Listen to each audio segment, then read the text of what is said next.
আসসালামু আলাইকুম। আশা করি সকলে ভালো আছেন। আলহামদুলিল্লাহ, আমিও ভালো আছি।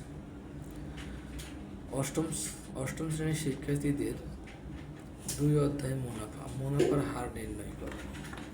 উদাহরণ নাম 5।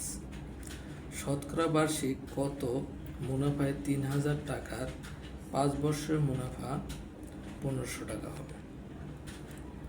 আমরা জানি সরল মুনাফা আই সমান পি আর এন। এখানে পি সমান আসল কত? 3000 টাকা।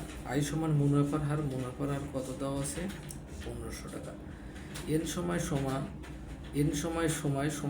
সময় কত বছর? 5 বছর। আর সমান মুনাফার হার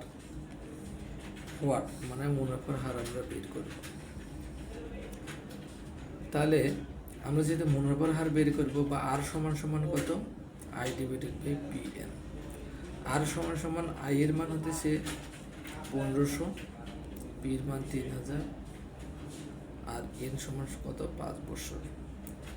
আমরা এখানে কাটাকাটি যদি করি, 5 একে 5, 3 5 15, এই 2 শূন্য কাটা, আবার 3 একে 3, 3 10 30, 1/10।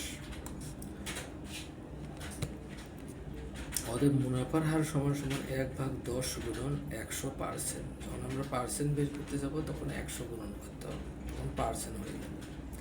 পার্সেন্টের মানেই হতেছে 1/100।